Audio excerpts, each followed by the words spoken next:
Hi, everyone. Welcome to episode 16 of our How to Become a Doctor podcast. We're very delighted to have a special guest today, Dr. Leidenheimer from LSU Health Shreveport. She's going to be talking about a brand new master's program there in their inaugural year.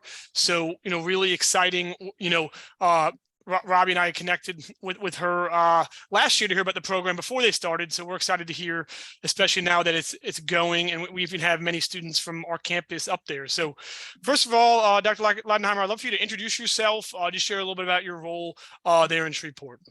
Okay, I'm Nancy Leidenheimer. Thank you for the invitation. I'm thrilled to see some students have hopped on.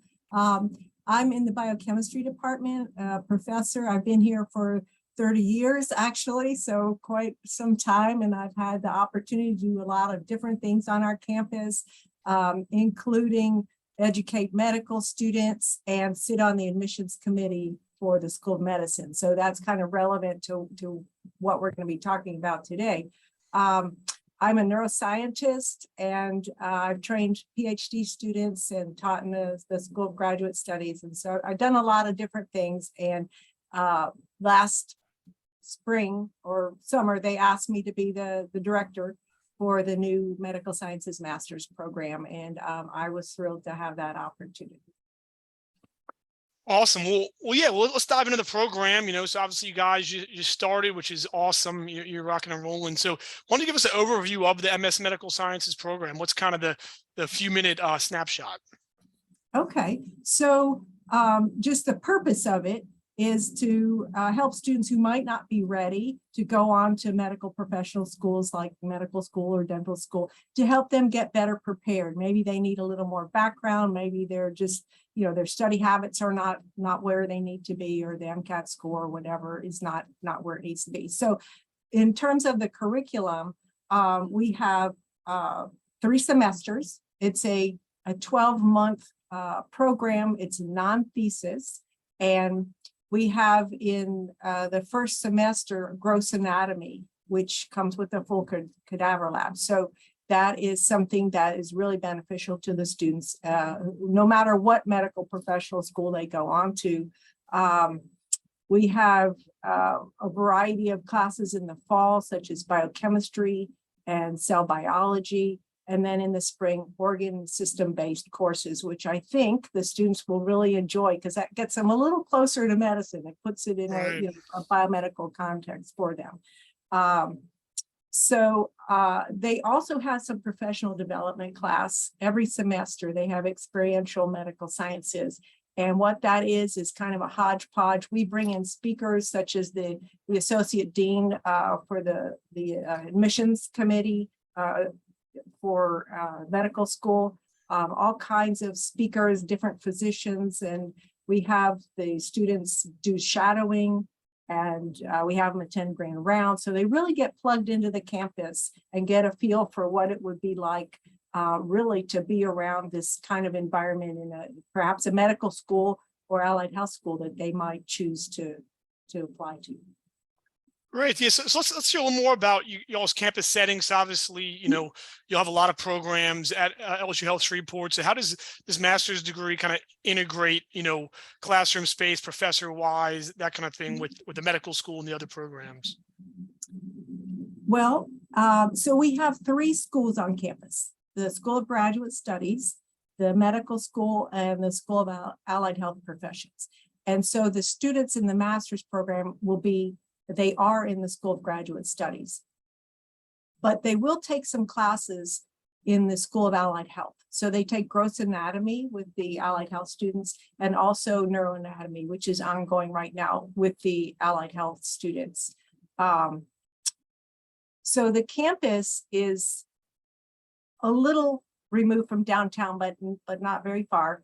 And it's, I don't know how many acres it is, but it's a fair size, and it's fairly well. We're building a new building, actually. So you asked about classroom size. I don't know. Do you know about the? Yeah. Dr. Thomas was on campus last week speaking to our students. Good. Good. Yeah. So it's this education center, medical education center, and it's going to have some beautiful, beautiful space in it. I'd like to show it to you. It's right outside my window, but Yeah. I don't have the ability to do that. So yeah, so that's going to be a lot of really good new classroom space, and it's going to have workout facilities, I think yoga rooms, things like that. So there's been a very large push on our campus to really promote wellness in the past Right. year or so, especially after COVID. And we'd kind of been working on that anyway, but this really pushed it to the forefront. Yeah. Great. Well, that's great to hear, obviously in the graduate program, but then that integration with, get to connect with med school faculty and, also the labs at Allied Health. That's great. So, and why don't you share a little bit about y'all's first year class size, what that's like, kind of the design behind that. Right. So right now we have 6 students, and we wanted to keep the class very small because it is our first year and there are growing pains. And so we wanted to take the strongest students we could take and give them the best opportunity to be successful. And we've kind of changed a few things, tweaked a few things here and there, kind of still building the plane at 30,000 feet. So Right. It's been kind of fun to adjust to the needs of the students. And that's really what we try to do, is serve them the best way we can. So they have a small class size, but they take most of their classes with our graduate students. So I mentioned that they take gross anatomy and neuroanatomy with the Allied Health students, but other than that, most of their classes are with our graduate students. And so they may be sitting in class with maybe 20 graduate students, 20 PhD students, I should say. And so they are getting those lectures, and the expectations are fairly high that they Right. receive and digest material that is expected for the PhD students. Awesome. That's great. So what's unique about your program, right? Because obviously, we're LSU. You're all LSU. You're at the medical school right there. So a lot of good things. But maybe what sets you apart from other similar programs that are out there. Yeah. So we do have, like I mentioned, gross anatomy with the full cadaver lab. Not every program that offers a master's of this kind has that. So that's really a good thing about our program. And the professional development part of the curriculum is also, I think, really advantageous to the students, because they are shadowing doctors in the clinics that they would be integrating themselves into if they were medical students. So they're getting an opportunity to meet people and work alongside people who ultimately they may work alongside in medical school. Some of those folks sit on the admissions committee. So Right. yeah, and I sat on the admissions committee till I took this position. I had to resign that because of conflict of interest, obviously. But another strength is that I can give them my knowledge having sat on the admissions committee. So for these students that are in the program now, I am reading their personal statements and helping them form those, preparing them for interviews. So, and just having some knowledge as to, what the expectations are for a competitive applicant to the School of Medicine. Great. Well, let's jump into timeline a little bit, because obviously, you have a great program, but these students might want to know, what's the timeline, right? So let's just take a student that's graduating this May, and they're, like you said, they're interested in medical school. They're not quite exactly, ready to roll right into medical school. They want to do your program. So when do they apply? When would they start? When would they finish? So that's a really interesting question. And this was so unexpected. When these students came on campus, to a person, they all said, "We're applying to medical school next week." And I thought, well, you haven't done the program yet. And but that didn't deter them. And so some of them, well, pretty much most of them applied already, with the hope that they would get in or just kind of have that experience under their belt already. Right. And some of them had already applied. One of them, had previously applied in a different cycle. One of them has been admitted. Two more of them have interviewed.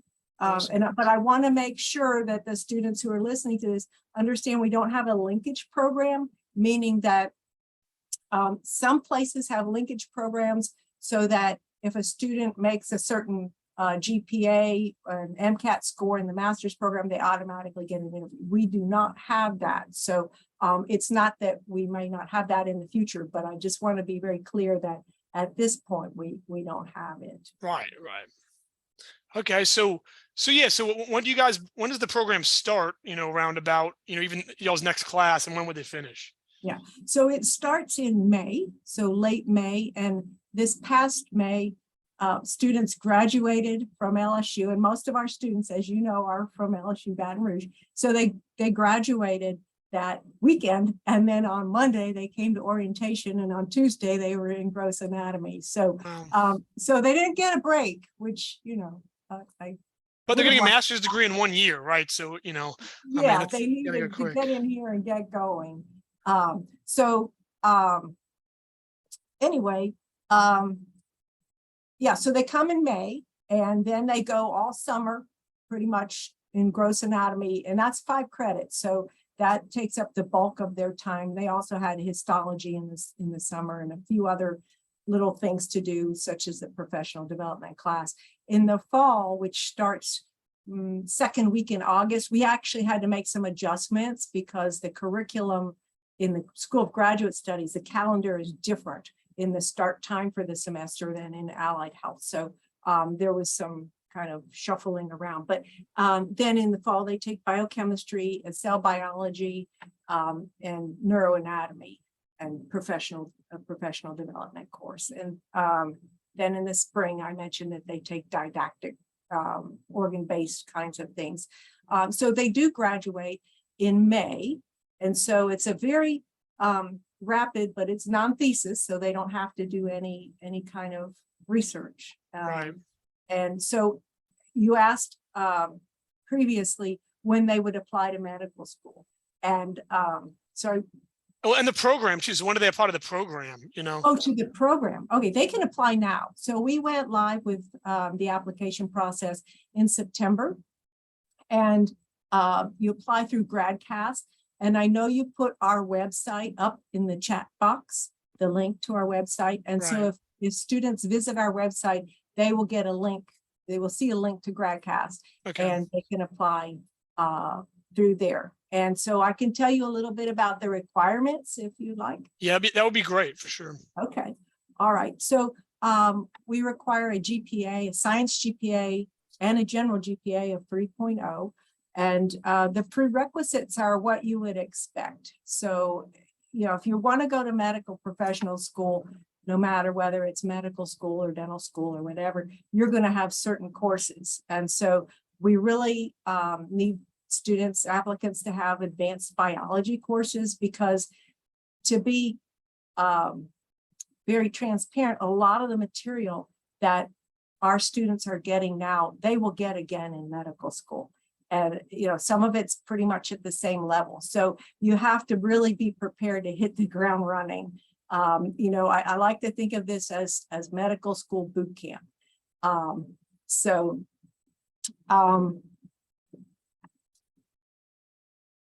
yes, obviously the 3.0 requirement when it comes to GPA, the classes, and then how about like tests or anything? Yeah, so we don't require an entrance exam, but we do ask if people have taken one, an MCAT or a GRE, that they do submit those scores to us. It's just another piece of information that helps us determine, whether we think they would be successful in our program. And we had a lot of applicants, and so we were pretty selective.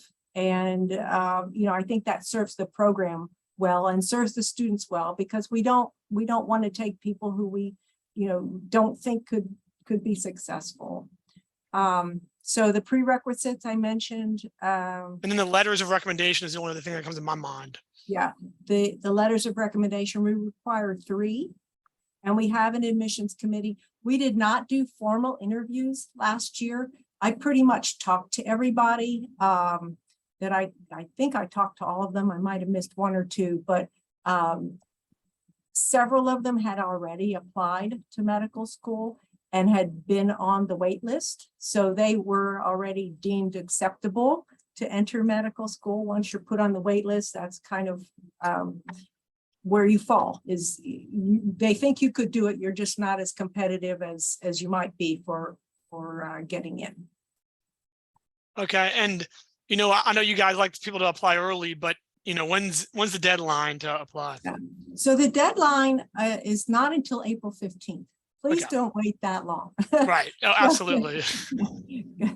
But we will not interview, or we will not have an admissions committee meeting until after the first of the year.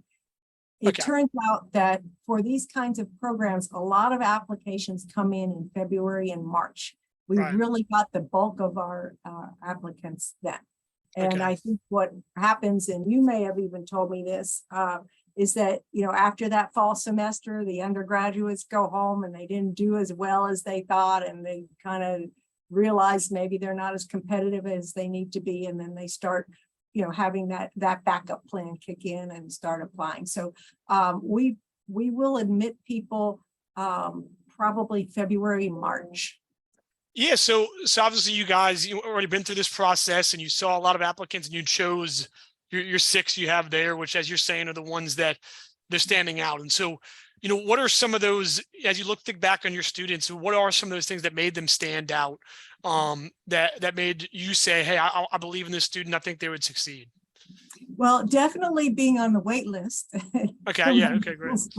Yeah. Right. And then, people who had a reasonable GPA that was maybe a 3.2, something like that wasn't going to be competitive in medical school, but they had taken some hard courses and they just hadn't maybe done as well as they had wished to. Most of the applicants who we took didn't have great MCAT scores, and that's something that they need to work on. And as they go through our program, they gain knowledge that will help them with that. But if they're trying to get into medical school, as soon as they arrive in the program, that's not helpful Right. to them in terms of enhancing their MCAT score. We Right. have not offered an MCAT course this year, but I think we're going to build one into the program. We're going to still kind of modify what's going on in the curriculum to better suit the needs. This is a learning process. Absolutely. For us. Yeah. No, that's great. Well, no, we're definitely excited about the program. So, I think I just want to open it up. We're going to have questions in a second, but just want to kind of, end hear, what advice do you have for someone who, maybe they watch this on YouTube, or they're here now, or they hear about the program? What advice do you have for them, just coming from the program director side? For getting into our program or having future success in where they want to end up? Well, yeah, I would just say, obviously the advice for someone interested, right? So they're kind of interested in the program, but how to move forward, like whether it's finding out more information, whether it's how to decide if this is right for you, how to put together. It's kind of like catch-all. Is there something you want to say that I haven't asked yet? Is my point. Yeah. Okay. Well, to know where you want to go. And that's kind of hard for people this age.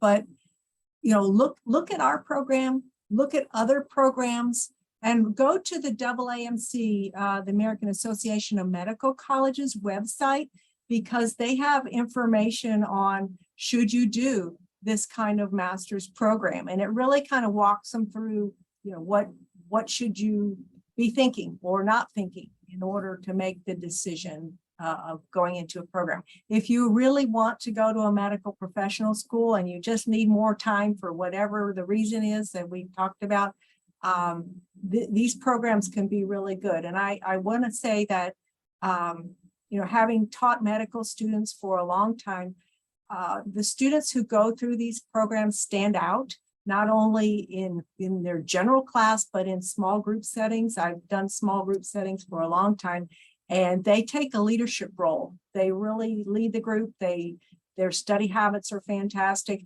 And one of the fellows who is a second-year medical student, he went through a program like this. He is the class president. He was the class president freshman year. So they really do stand out. That's great. No, I mean, like you said, it's not just about getting into medical school, but obviously, being prepared when you get there. And so, definitely that's something you talked about, having that anatomy experience, the cadaver lab, that's very unique. And obviously, like you're saying, not just the science side, but the practitioner side and the holistic view of the physician. That's great. So thank you for sharing all of that. I do want to just open up, leave some time for questions. So Yeah, Robbie, if you have any questions. yeah, or I was any going other to ask student. you, do you what's the future plan? Do you plan to stay small, like 6 to 8 students, or do you see it expanding to a larger class, or is that still up in the air? So I would like to stay small for now because, like I said, we're going to make a few adjustments to the curriculum, but we do have the Board of Regents approved us to increase our class size by 5 every year for the foreseeable future. And so the fact that we're getting this new education building with bigger classrooms and things like that really allows our expansion. But I want the expansion pace to be dictated by how I think the program can be successful. I don't want it to grow so fast that we miss them. Yes. And before I get to the question in the chat, so is a typical day for a student, are they there all day? Are the classes 8 to 4? What's kind of is the schedule that they would have? Yeah, so they are not there all day. They, in the summer when they were doing gross anatomy and histology, they were out of here by noon. And of course they have to go home and study. Right. And so most of the time they really have the afternoons off. I think neuroanatomy now is running in the afternoons. And so, it's a lot of time not spent on campus, but they need to be spending it in the books. Yeah. Yes. So we have a question from the chat that says, do you recommend taking the MCAT before or after the Post-Bacc program? I recommend taking it before so that you know where you stand. If you get a great MCAT score, maybe you don't need the program if you have a good GPA. Students take it multiple times, and I would just go ahead and take it. Okay, and another question is, the students planning to take the MCAT in March. Do you recommend that they wait for the score to apply, the new score to apply, or should they go ahead and apply and then reach out when their score is available? Well, when you say new score, that implies they took it once before. That's the most, Yeah, I'm sounds assuming like, so, yeah. yes. I would need to know what the previous score was, right? But let me tell everybody that so the MCAT is administered and designed by the AAMC, and they have partnered with Khan Academy, which I'm sure all your students are familiar with, for free MCAT prep materials. And I've gone through it. It's really fantastic. And so it's free. You don't have to go to, any of these other ones that cost so much money.